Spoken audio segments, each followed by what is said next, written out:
This week on New to You, Shane Carruth&nbsp, Upstream Color, a film, and The Room.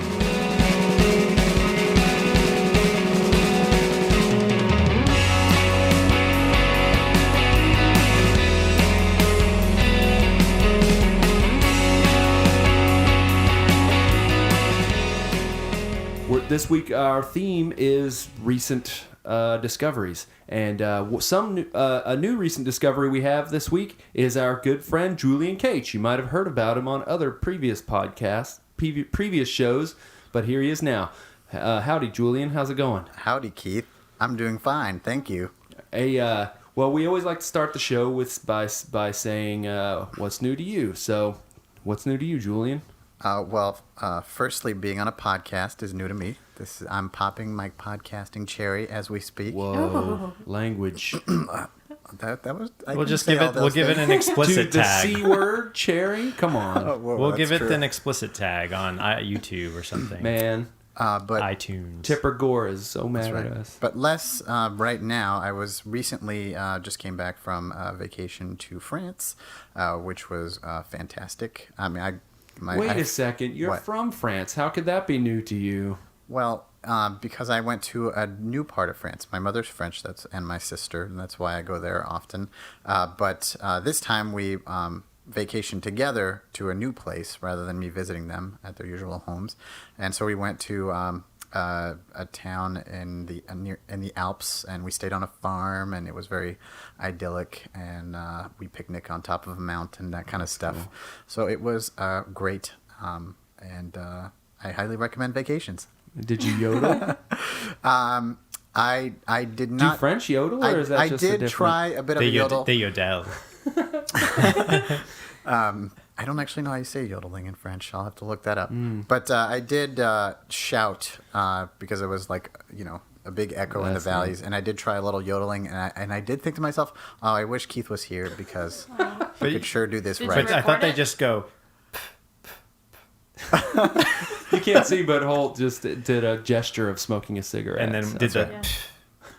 Yeah, well, that's more on the Swiss side that they have a good time in yodel. If cartoons have proven anything to me, I think they go la yodel. Yeah. Yeah, probably. Yeah. That's probably how they do it. Well, Mary, is there anything that's new to you this week? Yeah, we talked about Magic the Gathering a few shows back, and what's new to me about it is that at work, John here, who I live with and work with now, has started a Magic League, and Jules, otherwise known as Julien right here. Yes, you can call me Jules. Okay. Thanks, I have been for the past 10 years. But even on podcasts, it's acceptable. Okay, good. So yeah, it's like the most fun that I've had playing Magic. It's really nice because we're all kind of... How many folks actually participate? 6 people? Wow. Eight people. Okay, nice. yeah. And we're all a little bit new to it. So the thing that's intimidating to me about Magic is going to one of these stores where everybody knows what they're doing, and I have to be like, I'm sorry, and I'm being slow. a noob.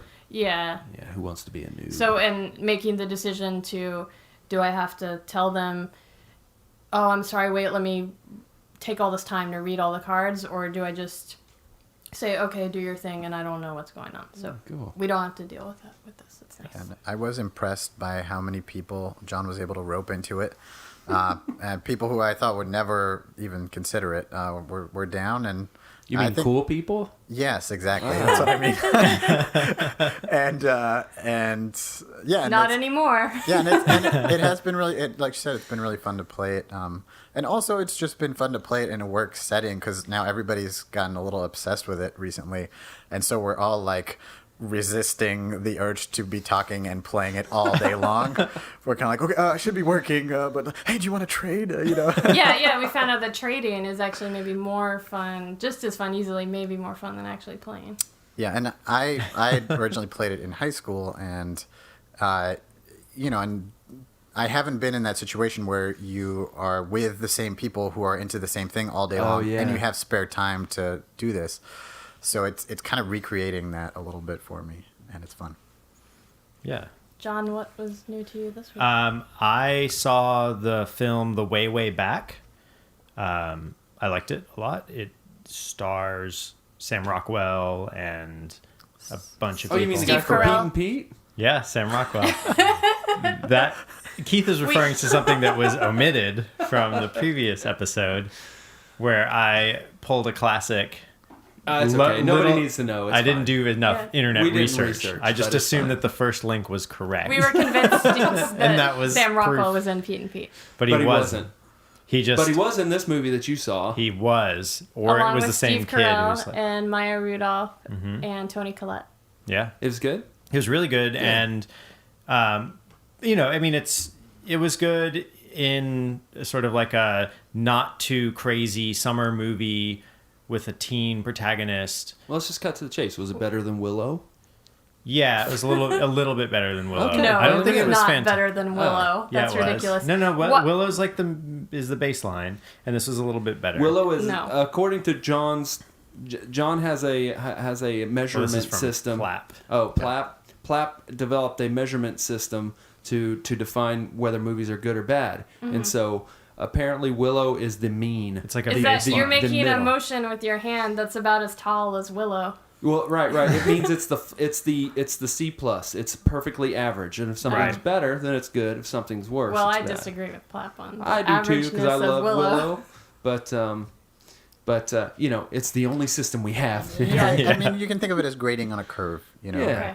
You're kind of setting the standard a little bit higher than the Yeah. middle. Yeah. Let's really cut to the chase, Okay. John. Why don't you tell us where it was shot? It was shot in and around Plymouth County in my God. Massachusetts. No kidding. Yeah. And why is that meaningful to you and to us? I've been there. I've been there too. Yeah. So the film was new to you, but not the locations. True. So it was interesting Not because only have you been there, I grew up there. yeah. So it's one of those things where we live in New York and they film a lot of stuff in New York, and every once in a while you're like, oh yeah, okay, I know that place, and we're used to the whole like patchwork nature of film and location, but still New York is condensed and tight, so it's not as much of So a if you leap. see a car chase scene, you can't always go, that street's not next to that street. Hey, how'd they get to the Bronx so fast? How did they get to Washington Square? Why are they in Canada? So This is baloney. So in this, it's a similar kind of thing, but I'm extremely this is where I drove a lot and where I, kind of spent summers and biked everywhere, and to have characters biking or driving or doing things, it's a little disorienting to know all the locations, but like just dead. I know, like Well, it's I hard walked to on the separate beach. yourself from it. Right. Well, Yeah. to see someone turn down one corner in a neighborhood and then be driving from the beach side of one of the larger wooden bridges in the world to the land side, it's just like, no, that doesn't work. That's not where those Doesn't things happen. are. You can't bike from Green Harbor to Water Whiz. That's like a 30+ minute drive. Like you can't bike there, kid. So teleportation wasn't part of the plot? No, What's unfortunately. what's the historic house there? The Winslow home, the Winslow house, Windsor? Winslow I don't know. mansion. The big was yellow that- house, the what- Windsor was house. in the painting? Where your sister had her thing. Oh, I don't remember I don't know that place. Maybe the Windsor house, but it was there's only the first governor ever in America, dude. Come on. the governor house. Well, he doesn't know about it because he's from there. It's like us in New Yeah, York. yeah. We don't know anything about Yeah, it's like, any come of on. We didn't do the tourist stuff. Yeah. Yeah. We've never taken the subway, done anything tourist. That's right. Well, speaking of which, Never been to Manhattan. Segue. What's new to me is my brother came to visit. Just He's never this done weekend. that before? He has visited, but not with his wife, and not as a vacation. He's come here for work. But cool. but because of it, I got to be kind of like a little tourist for a while. It was really, really cool. I love to have people visit because it allows you to see things for the first time again, through fresh eyes. And we saw all sorts of cool stuff. But highlights would be the 9/11 memorial is really, really a cool thing to visit. Really? Everyone should do it. So It's did really, really you neat. get advanced tickets? Do you still have to do that? You don't have to, but it simplifies So you things. can just walk in. Yeah. Well, I got it like an hour before we went there, so it's not like. So it's not as Oh, crazy. you used as to it you be. have to pre-book for a while. Well, you do have to Yeah. pre-book technically if you want to do this, but you can walk up to it and just get tickets at the thing. I mean, they're free tickets. They're just passes. Oh wow. But if you do it online, they do charge you some lame charge. But it guarantees you'll be able to see it. Is that the idea? Yeah, and it's really, really a cool thing, and I don't know why I've avoided it. I guess I have some hang-ups about it simply because I don't like people who, they don't care about anything about New York or anything, and they don't consider it part of real America. But as soon as they come here, they want to see where the whatever. It's fine. Ground zero where the terrorists dropped the bomb. I want to see where all those people died, and then go see the Statue of Liberty. It just seems weird to me. But I'm glad I saw it. It's really and as a piece of art, as an art place, it's perfect. I mean, it really does its job super well. That's cool. cool. And then another highlight. I could save this for next week, but I'm excited about it. I saw Monkey Journey to the West last night as well. Oh, that's like a theatrical thing or a dance thing? Is it It's an opera, dance, circus, animation, wonderful music. Is Jamie Hewlett involved? Jamie Hewlett did the art, and several animated sequences. Cool. And Damon. Albarn, the guy from Blur, yes, Damon David Albarn. Albarn did a lot of the music, and then a bunch of other really talented people did a lot of choreography and fight choreography and really amazing traditional Chinese circus things, tumbling, neat spinning plates things, really neat, just really neat balancing things. They did the silk. There's a whole section with the people who hang from silk, and the aerial stuff is really beautiful. But you would recommend it? I would, except it's gone. Last night was the last night to see it here. I mean, it might come again, but I found tickets for $25. Good deal. At the Met, at the Lincoln Center at the Met. So I was in the Opera House. It was worth it just to go in the building for $25. It's just so cool. Oh, it showed at the Met? Mm-hmm. Oh, I thought it was in the building next door. It's at the Koetsch Theater. That's the one on the left, right? If you're facing the main one, yes. Yeah, because I think the Met is the big the central Metropolitan. building. Yeah, I thought those were all the Metropolitan Opera houses. No, it's like that's the Met. This is that. This is this. Whatever. But they're all cool. Yeah, this had cool place. And also, and I'm getting a little long-winded here, but when you walk into this building, one of my favorite installation artists named Lee Bontaso something, has a big piece there. I guess it's permanently there. It's beautiful. I love it too. Big piece of what, Keith? It's a big wall-hanging sculpture thing. It's beautiful. Oh, cool. If you guys get a chance, Lee Lee Bontaseau Bonteceau, really brilliant artist. Cool. Really good stuff. Yeah, and that's the only of the 3 buildings I haven't been in. So I should check it out next time. You should. I think you can just walk right in for it, at certain points. Now, did you see that with your brother before they left? Cool. Yep. Saw it all last night. It's really neat. Nice. Cool. But yeah. So let's get on with the show, though. We're not here to talk about New York all day long. So again, this week's show is about recent. So things that we have either experienced or just recently experienced that are no more than a year or 2 old. So why don't we get started? Blah-de-blah.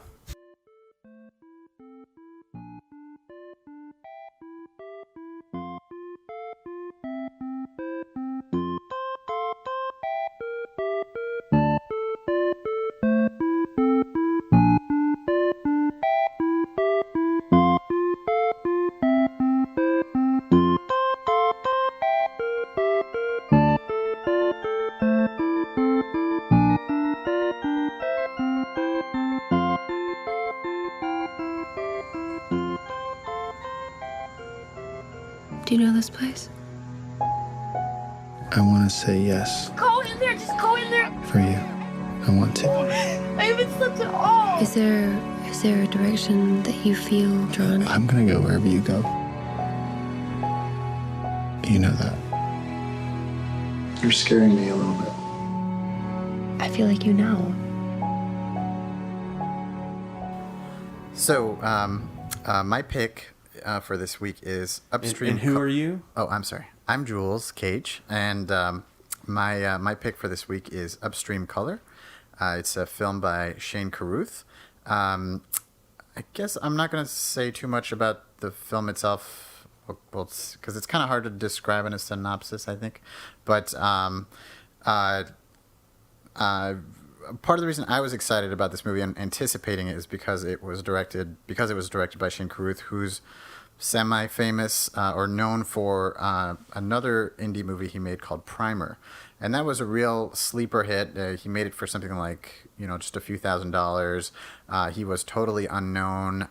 And he shot, like, every piece of film he shot ended up on screen because he really, like, had the bare minimum.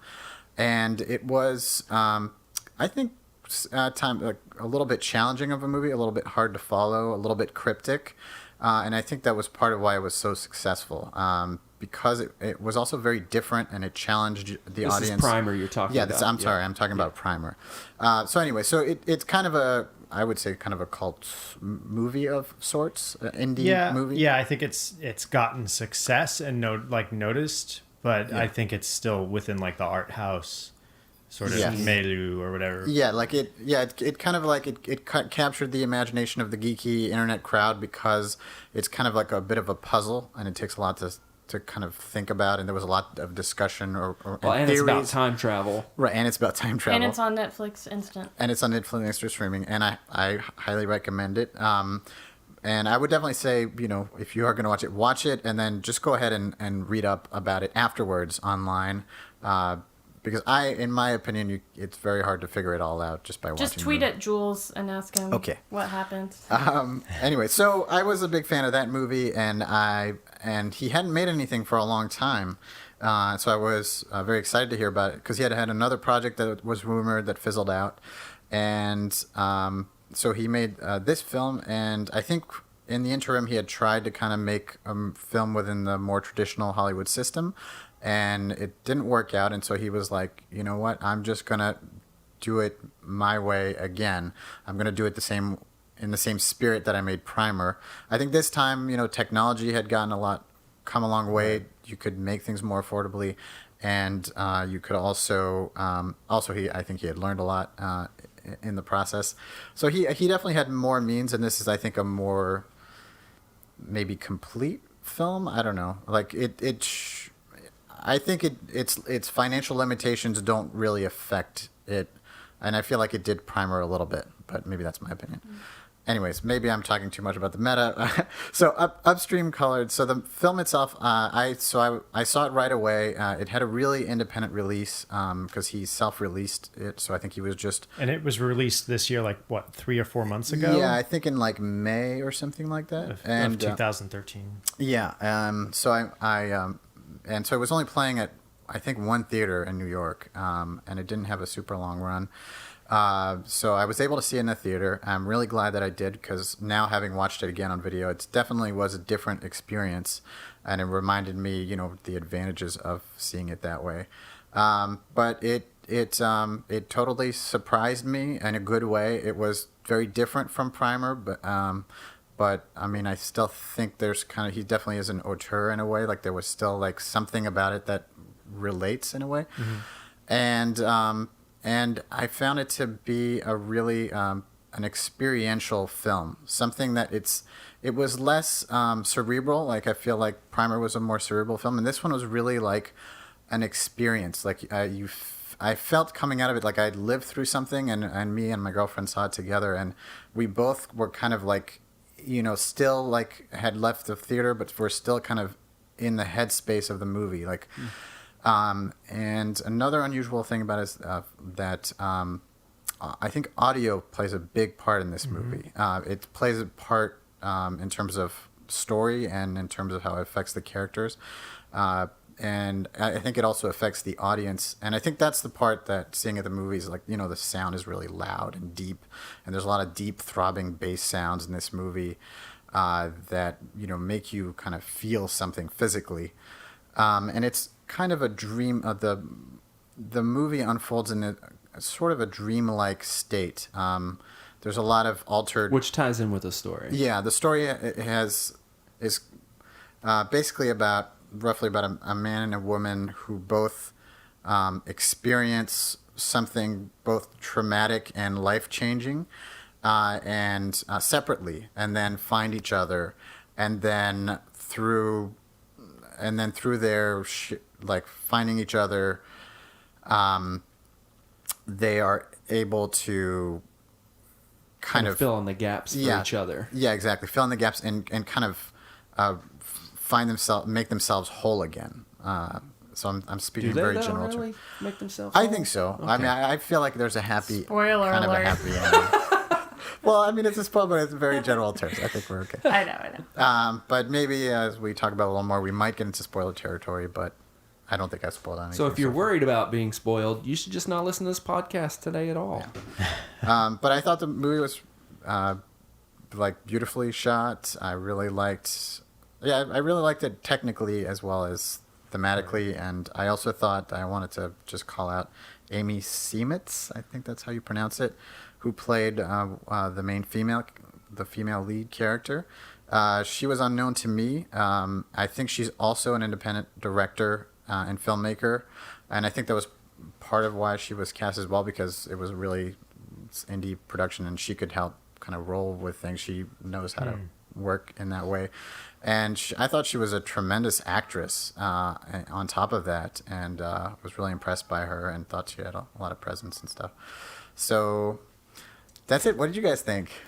I think the cats really loved it. Yeah, I don't know if you guys can hear our cats, but they're howling. They want to get their word in. I enjoyed it. I agree with you that it's much more sort of experiential and sort of you're going along for the ride on this one. And I think that one thing that they do to help that along is that the story is pretty straightforward. It's pretty much like you may be guessing what's going to happen next, but you quickly get into the mode of like, it's all pretty strange or outside, but it's all going forward. There's no flashbacks and there's no flash sideways. It's all pretty much, there's no crazy like cut arounds. He plays with time a little bit, but not, it's more enveloping it, not so much like cutting it and splicing it in different segments. It's all pretty much straightforward. And when they have a scene that's happening over and over and intercut with other scenes, it's okay, and it seems like it's supposed to be the same scene, but you don't know, and it should be clear that it's probably happening over and over again to these people because they're in this situation where they're repeating themselves, and so the same scene is the same scene is the same scene, and so it only had to be shot once, and we can cut back to it and understand that this is happening again to them. But it doesn't matter. That's all fine. Yeah. And I thought it was good. I thought that was a smart way to do it, and I liked how you kind of get into it and just let it unfold and let it like kind of happen to you, and then the ending comes and you leave. I gotta warn you guys, the way we're describing it makes it sound super artsy fartsy, and it is a little artsy fartsy, but it's also, it goes beyond artsy fartsy. I think a little bit better than most just kind of exercises in filmmaking. Yeah. So go ahead, Mary. I didn't want. I just know that the way it's being described sounds very airy and stuff. I think mostly we're trying to talk around certain aspects of the film, right, so we don't give much away. But I just don't want that you listeners out there in listener land to think that we're talking about Julien Donkey Boy Part 3 or something. You know, this does have a story. It's linear. But go ahead, Mary. Yeah, sorry. yeah. Well, I'm kind of disappointed that I don't think I had the same experience that you guys had, Jules and John had watching it, even though I watched it with John. We didn't see it in the theater like Jules did. We just watched it on Netflix at home. But I was a little bored. I think part of that is there's not a ton of dialogue, and when there is dialogue, I don't want to say it's not stylized like Brick, but it's a little bit, well, it's very distinct. I think we can say right off, I don't think this is a spoiler to say, I mean, it's obvious right away that this woman is drugged. Yeah. And, you know, she's trying to figure out, like, what happened to her. She Right. doesn't remember Retrace this her steps, experience yeah. of being drugged. So,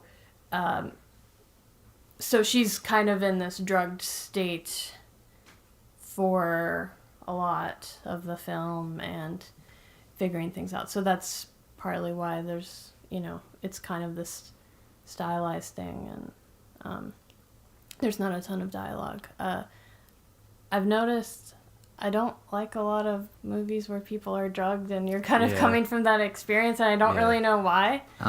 It's not like a thing I have against drugs. I think I've Nancy just noticed Reagan that. got to you. Yeah. She got to you, Mary. Yeah. I think it might be that it's more interesting to be drugged than to watch somebody being drugged, because you're just seeing the external effects on them and you're not Right. having that experience. But I thought in a sense that the way the film was shot kind of echoed that a little bit. And Right. so, I mean, I don't know. I think I basically, I did not enjoy the experience of watching it as much as you two did. Mm. But after I watched it, I recognized, like, this is pretty cool. And I kind of want to watch it again, but I also don't want to be bored again. But I want to, I think I might appreciate it more.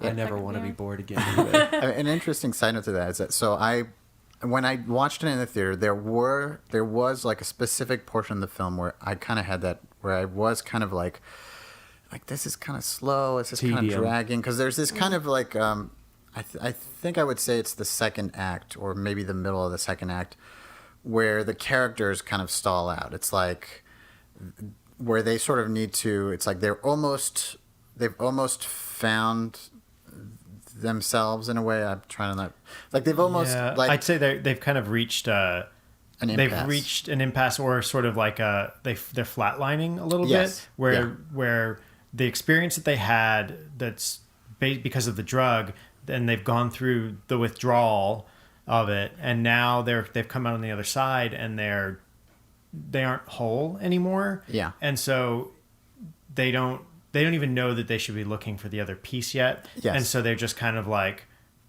Meandering. they're just zombies. Mm-hmm. Yeah, I mean, and it's that classic like voodoo zombie state of like being brain damaged. Yeah. And I think in a way it's like first there's the elation of finding each other, and then I think having found each other, like they sort of play off of each other, and it intensifies their malaise in a way. And Well, it and sort of intensifies all their emotions. yes, exactly. High highs and low lows. And so there's that lost period, like, did kind of drag a little for me when I started theater. But interestingly, when I rewatched the movie, I think because I already knew the ending and I wasn't like anticipating what was going to happen next, and I could just, like, Let it happen. it actually went by faster and was like, I didn't mind it as much the second time around, which was interesting. What do you think, Keith? I enjoy. Well, I was a big fan of Primer, mostly because it was one of those kind of mythological mythic movies that, oh my gosh, they made this on something like $3,000 or $5,000 or something, and therefore while you're watching it, you have this in mind. This movie, you imagine he spent more than $5,000 on it, and I just think, coming from Primer to this, I was super, super impressed by just a lot of the technical stuff. I mean, talk about atmosphere. This movie is all atmosphere. It's all beautiful little details, and it's shot so lovingly, so beautifully. And like you said, the sound is such a big part, and the music I think is really neat. Yeah. And the director also wrote the music himself. Wow. Oh, wow. Yeah, I was pretty impressed by that. And That he's is the pretty guy, cool. right? He's Yes, the actor as well. He's also the main lead. The male lead. Yeah, I don't know if he's quite. As I mean, good she's as- kind of the lead. Like, yeah, she's he's the lead, but he's kind of like the male lead. Or Yeah. whatever. So I don't know if you guys are like, I'm a big fan of Philip K. Dick, and he deals a lot with drugs and altered perception and self and drugs, and sort of also altered consciousness and expanded consciousness through drugs, like people losing themselves to drugs and becoming all becoming one person, or their minds merging and they lose something of themselves when they come out of it. And this, just the idea of color, like color and using color and color as a drug kind of thing, or as like a way to transfer information, is something that Philip K. Dick, he sort of hallucinated about, that some alien being shot a beam of purple light into his head, the being was made of purple light. Yeah. And so that his biography and his like own personal like sort of experiences, and then his books like Scanner Darkly, UNIC or UNIC or whatever, and a few of the other ones all deal with some of these themes that I don't know how much he was looking towards those, but when I was watching it, I was starting to draw those parallels. Well, Yeah, I was absolutely. starting to draw the parallel of how I didn't enjoy the drug hallucinating parts in this movie, just like I didn't enjoy them in the movie A Scanner Darkly. That you actually worked on. Right. I was just hoping we could make it through a whole podcast without John talking about Dick. Yeah. Just Philip K's. Oh, yeah. No, but it's true. I hadn't made that connection, but I think because this movie feels so different, because his are so much like, they always have, I think, a sharper edge, his stories and the adaptations. And this, I mean, it's true though, the beginning is kind of like, that's one thing that the opening sequence of the film is really intense and really, because basically visceral. What's that? Visceral. Yeah, visceral. I think most of this movie is very visceral, very tactile. Mm-hmm. Yeah, and so that beginning really fits much more into that. But I think there's also this other quality to it that separated it in my mind. But the themes, you're right, are straight up. Well, because I guess I always felt like that last act of Scanner Darkly, when he himself is addicted to the drug and he's lost, and he sort of ends up on a farm, and the whole setup is with this, or this might have been a different drug one. No, that's A Scanner Darkly. Yeah, but he ends up on a farm basically harvesting the same drug that made him... Spoiler alert for A Scanner Darkly. Well, you should, if you haven't read the book since 1960s, then you can get a purple light in your eye or something. But Keanu Reeves is going to come and get you because you spoiled it. He's going to Ronin me.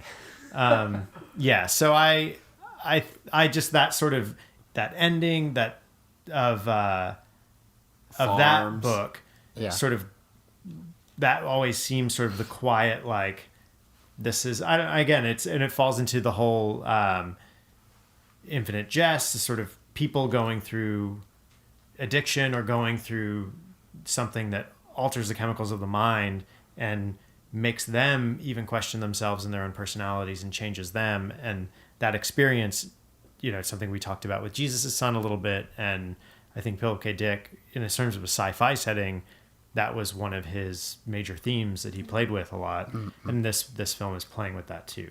Yeah, that's true. Yeah, no, one thing that, because I read and saw a few interviews with the director afterwards, and the main, the kind of sparking idea for the story and kind of the driving theme was this idea of like someone taking someone's identity away, and what are you left with, and what do you do after that? Because basically this intense experience, which is sort of a drug, it's a little bit of a twist on that, is, I mean, I think we can say it's, can we say that? It's a worm. At the very beginning, it's a worm. It's a parasite. It's right. essentially a parasite that it has a drug-like effect on you. Secretes something inside of it. And then also connects you to it and others who have been in contact with it. Right. And the idea was that it's an ancient organism that's always natural thing that's always been around, and so that was the main theme that he wanted to explore, is that idea of like erasing self. And I mean, I guess Philip K. Dick at the end of Scanner Darkly, I'd forgotten how it ended. I think that whole like, once you take away who you are and kind of maybe the modern trappings of society, maybe it's like you go back to nature, or you go back to a simpler life that takes away all that crap. I mean, maybe that's kind of what I'm reading kind into of a it. Buddhist kind of Well, idea. maybe. Once Yeah. you get past the lie. I think too what was interesting is that, and this may be more of a modern commentary, is that these people lose their jobs, and that is part of their identity, is their job. So when that's gone, that's kind of an important thing that they talk about. Yeah. Is like Yeah. I And then they gotta get just food have to do stamps. this to get by, And then they got to get on unemployment. Yep. And how are they going to do that without an identity? Yep. Yeah. That's the other thing too. Is With here worms in they're- their brains. Yep. It's like not only are their identities, but also their like physical identities. Like they're like everything is taken away from them. They have to start over while being in this kind of confused state, and yeah, they're left like very vulnerable and Right. I think I think Like though newborn he's kind of babies. also playing with it. They're incomplete, and that's Yeah. So it's not like hey, we're being brought back to a simpler way of being. right. It's- It's like they have to they aren't- complete themselves. They aren't whole people. It's not like a full Buddhist like oneness. Open, shed the physical body and become something. It's more like something physical inside them is tied to who they are, and it's been injured and pulled away from them, and now the challenge is how do you find yourself again? Finding their inner pig. Yep. Yeah, disgusting. That's a good. But yeah, it's yeah. All right. So Good point. to would end you it on. guys recommend this movie to people? I'd recommend it to some people. I wouldn't recommend it to my dad. Really? Yeah. I mean, obviously, I would recommend it to people because that was my pick. Because you just And- did. Yeah, and I think I know it had a small release. I know it's kind of didn't get big promotion and stuff. So it's kind of like, I think because I know even people who knew about it didn't get a chance to see it. It's a movie I feel like promoting because of that, because I think it's worth checking out. It's So- really interesting. Yeah, it really is. And I wanted to draw one last comparison before we kind of sign off on this, but the Jim Carrey, Michel Gondry film. Oh, yeah. Eternal Sunshine Eternal of the Sunshine Spotless of the Mind. Spotless Mind, which deals with drugs and identity, Memory. and memory. And it had it's still sort of an independent film, but Gondry's was more well known. Yeah. I mean, would you guys draw parallels between No. that and this at all? No. I mean, No. again, maybe a little bit Sorry. thematically, but the tone and the pacing is so different. I think Eternal Sunshine is a much more playful movie, and I think, I hate to say it, but a more entertaining movie. You know what I mean? It's infinitely, it's more watchable, but it's, I think, a different experience. I think this is a more like, I don't know. Yeah, I don't know. I'll leave it at that. It's a different experience. It's more user friendly. Doesn't mean it's better. Doesn't mean it's worse. It's just more. It's got an easier entry point. Yeah, I think Upstream is one of those, like, if you're in the right mood, it'll really be a great experience. It's and at, if you're not, man. It's at. If you're not, it's a little like, Yeah. So Upstream Color, it's released this year, 2013. Yep. It's already on Netflix, and hopefully it stays on Netflix and is available to those who pay their dues. yeah, it's to also Netflix. it's also on iTunes, and you can also buy it directly from the filmmaker. So if you want to download it and support him, because that's how he's totally selling it, and also the soundtrack, which is really cool. He also sells a soundtrack on his website. Right, and that's I bet you he Shane gets money from Carruth Netflix with if he 2 gets enough. G's and a C. Yeah, and well, whatever. I forget the name of his company because that's where the website is. Quinoa Records. We'll put it in the notes. Yes, we'll put it in. So we'll put it in the Tumblr site. show notes. So Upstream Color from 2013. Also check out Shane Carruth's other film, which is also on Carruth. Netflix. Carruthers other film on Netflix, which is called Primer. It's about making cannonballs All right. and gunpowder, I guess. Yeah, something like that. Yep, space cannonballs. But yeah, Jules, stay thank you. tuned. Thank you for the pick. Thanks for watching. Yeah, Jules, good pick. It was really fun, interesting. Take a drink now.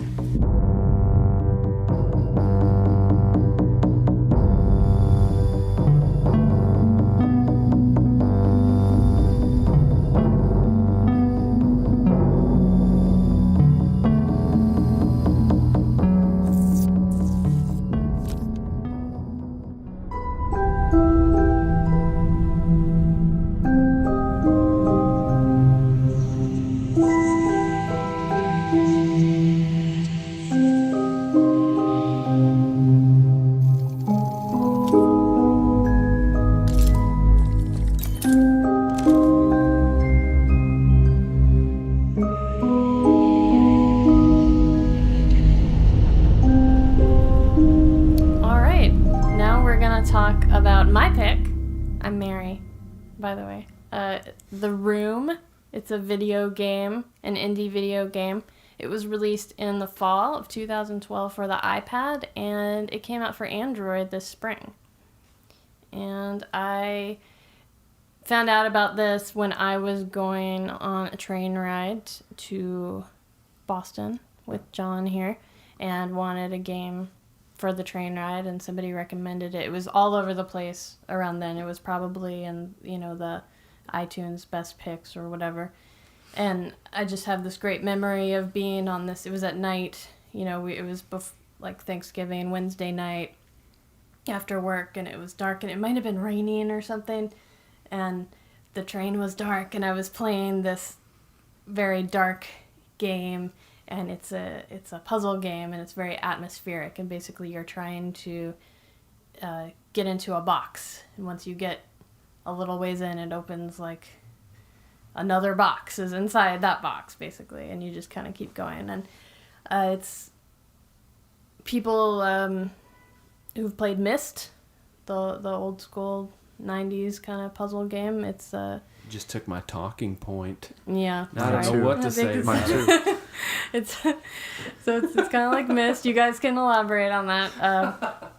And it's one of the things I remember about this train ride is, like I said, it was all over the place. So a couple seats up from me, there was a guy also playing The Room on his iPad, and he was like a level or two right behind me. So it really motivated me to be like, oh, I got to stay ahead of this guy. Before he gets there. Right. And it's just, like I said, it's very atmospheric. The sound is really good. You got to play it with your headphones. And it's just kind of this dark... Tell us a little bit about the gameplay, Mary. What are you?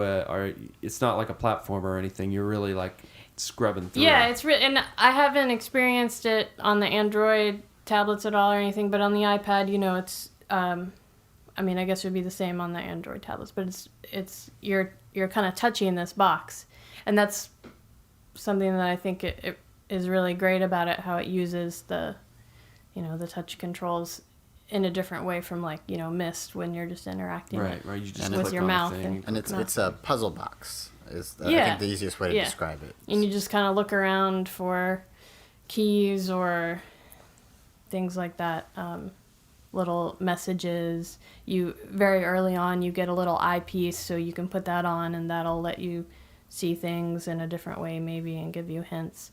And it's just the right level of difficulty for me. I think it's like hard enough that you feel very accomplished when you kind of get through things, but it's not so hard that you're not gonna get through it. So yeah, that's what I'm gonna say about it. What are you gonna say about it, John Holt? I finished it. I beat the game. I'm real fast at it. It is a pretty short game. It's 5 chapters or something, 4 or 5 chapters. So each you got to keep in mind though. You guys say it's short, but you guys are really smart. So keep that in mind. Smart in air quotes, like we even know what those are. All the reviews say it's short too. Yeah, well, if you're not a person who is used to all the tropes of video games, it might not necessarily be that long. There might be a lot more exploring going on, a lot more. I think too it depends searching. How you play the game, because I think if you just like have a free afternoon and you sit down and you're just like, I got a few hours, you'll get, in a concentrated effort, you can get through it pretty quick. But like I'm more of a casual gamer, so I kind of I would pick it up and play it when I had half an hour here, 10 minutes there. Right. So he would never be wearing like a fancy shirt. It would always be a polo or a t-shirt and flip-flops, because he's a casual gamer. He's not that casual. Like some sort of like a boat shoe or like a loafer. Like not a sandal. I mean, come on, he's not a savage. Well, he's like casual Friday gamer. Basically, I'm not going to marry the game. Right. I'm just going to finger it a little. Yeah, play with its box. Is that what you're saying? Yeah. It's puzzle box. I just want to get in the box and get out. 4 levels. But yeah, that's the only other thing I want to say is really, instead of being called The Room, it should be called The Box. Yeah, you're right. But I was hoping, I didn't quite beat it.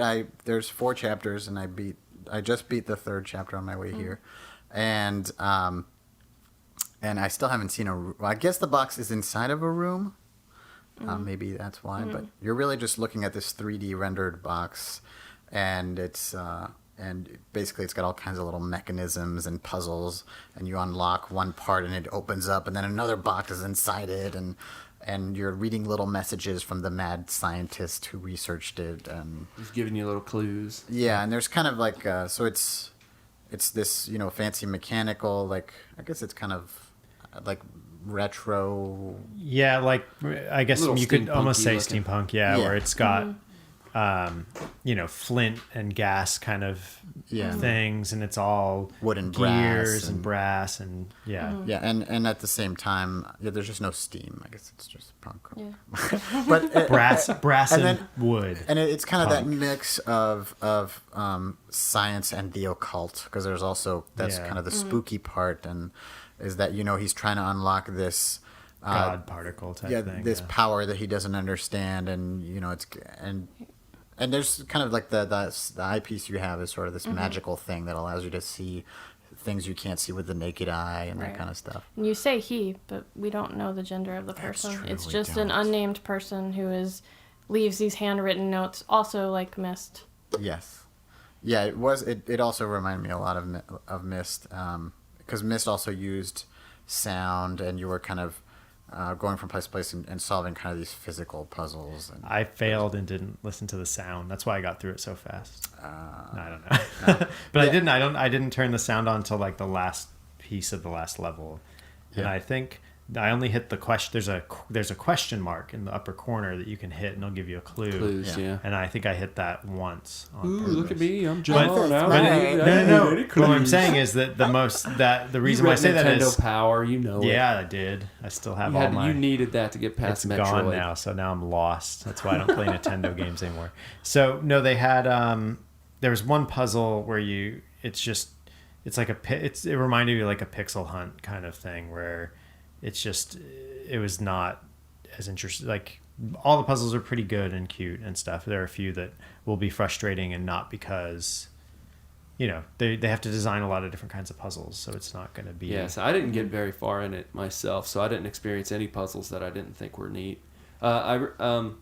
Most of the games I really love are pretty intricate puzzle games. One of my all-time favorite video games is Zelda Wind Waker, and also I make this comparison a lot. People don't get it, but I think that the Arkham Asylum game is just like a Zelda with the Wind Waker. It's game. like an all temple kind of game. Yeah, exactly. And so basically it's how you use these certain sets of skills that you could gain and certain items to solve these puzzles. But what I like about this game is it kind of skips all those trappings and just goes straight to the puzzles. Yeah, it's pretty much like Wind Waker without the sailing. Yeah, well, it's Wind Waker without having to try to jump on things. You just deal with the fit. There is a little bit of a fiddly control thing, especially when you get later on in the game and there's just more stuff that you can possibly tap on.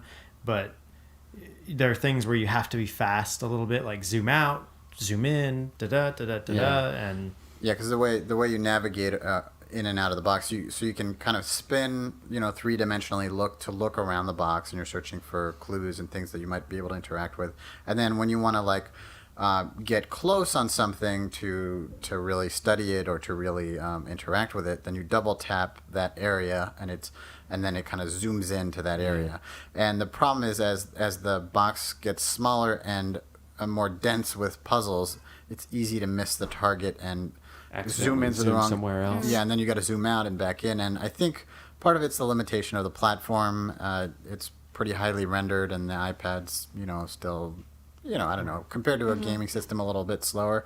So it's like the load time between zooming in and out sometimes is a little bit long. Right. So especially because I had that when I first started the first level, I was kind of getting used to the game's mechanics and the kind of puzzles that it had. So it was slower going. I had to use the clues more, and then by the second room or by the second chapter, I'd kind of figured out the mechanics, and I started recognizing, and they start reusing the same different puzzles. patterns of things. Yeah. So then I started picking up the pace, and by the third chapter, it gets really dense. But I was kind of really hitting the floor. I was just bam, bam, bam. I could figure things out much more quickly. And it was just the amount of puzzles that kind of slow you down. Mm-hmm. And that was when I first started rubbing up against the game mechanics. And that's probably the only negative experience I had. There's just not being able to work as fast as I could solve the puzzle. The limitations of the machine were slower than your brain. But I think That's too right, for once. the design is nice. I mean, you look at a video game that's on an iPad. This isn't like sorceries and wizards or whatever. It's not a stylized little pixel. It's like Myst was highly rendered for the time. Yeah. Detailed like graphic settings. This is a real time rendered physical representation that you can spin around and zip in, do stuff in that you couldn't have done on a high-end family PC with Myst back in the day. Just there wasn't the capabilities, and now we can do it on a tablet. That fits in your pocket. Yeah. Well, in your big pocket. Now that I wear futuristic giant space pants with huge pockets, because this is It fits in your MC Hammer pants. fits in my iPad pocket. And Well, I didn't beat the game, so maybe you guys can tell me, does Hellraiser come out at the end? Heckraiser. This is a family game. it doesn't quite. It sort of ends on a.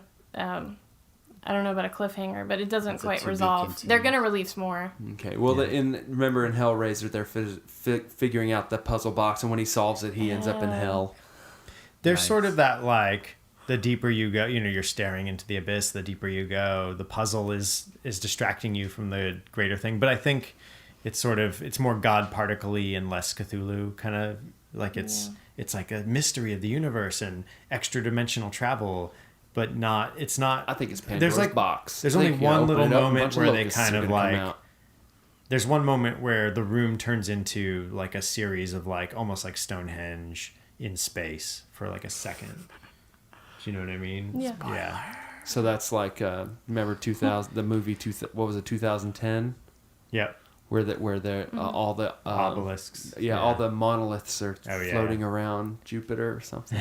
It becomes another star. Oh my God, it's full of stars.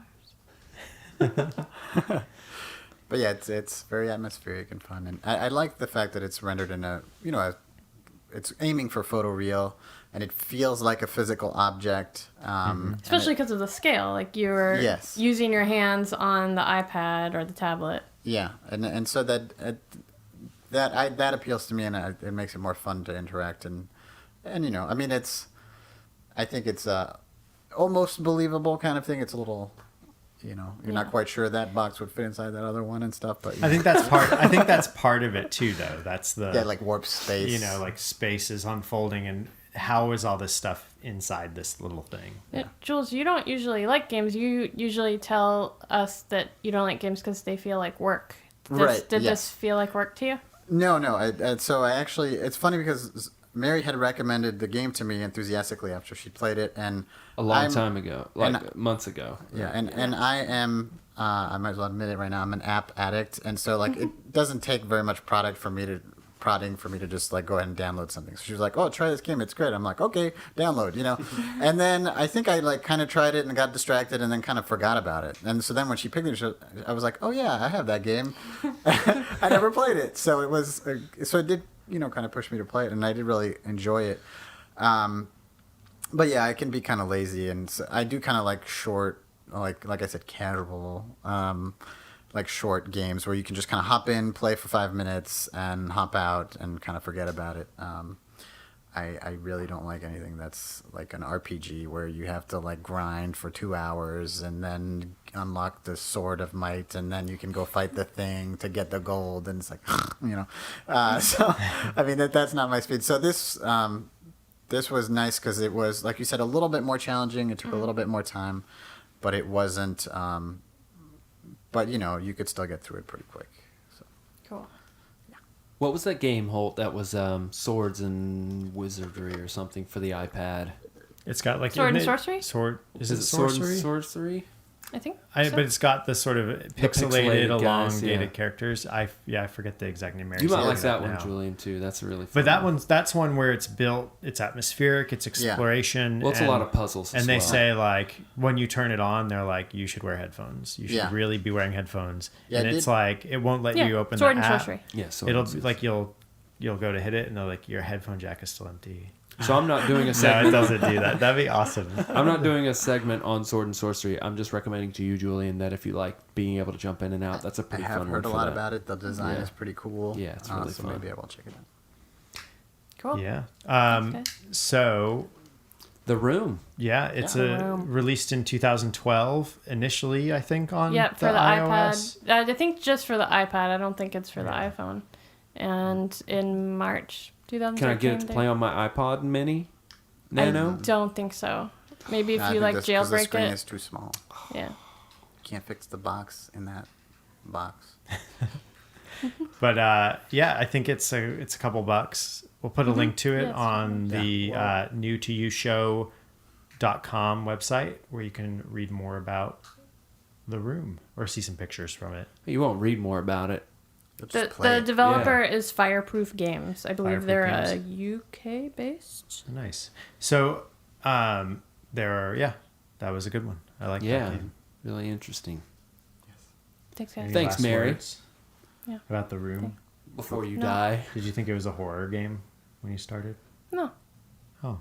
Because isn't there a horror movie Did you called The think Room? It was horrible. Yeah. Oh.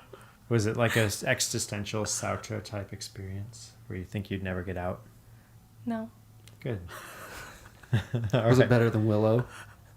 No. Was it worse than Willow the video game? Sadly, I did not play that. Was it that- better than the DuckTales video game? Oh, that's No. a tough one. Hey, did you know Are they're you kidding releasing me? that again? Capcom, they're putting it out. They are? Yeah. Yeah. Great. That was a great game. That was really good. With Scrooge, you could bounce on his stick. Mm-hmm. Oh, yeah, I was just reading that they're re-releasing. Yeah, they We are. saw some of it at PAX. It looks like essentially the exact same game, but just beautifully rendered. With So nice weird. graphics. Yeah. So weird. But the thing is, it's almost like our eyes become accustomed to the graphics. So I look at it and go, it's the same. It's the Yeah, same as yeah. when I think. But Yeah. then You compare it and you're But, like, oh. okay. Wait a second. I think my resolution of my eyeballs has changed. No, because when you were a kid, you used to fill in the gaps. Yeah. Like, you... Like that ET game. I knew exactly what was going yes, on. Yes. Or the first Mega Man. You're like, this Oh, is the yeah. best video game. The graphics will gorgeous. never get better than this. Yeah. Oh my gosh. Well, I remember I had fighting. the original anti-aliasing. I would just take my glasses off. Smooth everything out. You have a Gaussian blur filter built right into your head. True. The game, iOS and Android. The Room. The game. The Room. The game. the room. The game. The room, the game. The game, the room. But check it out, gang.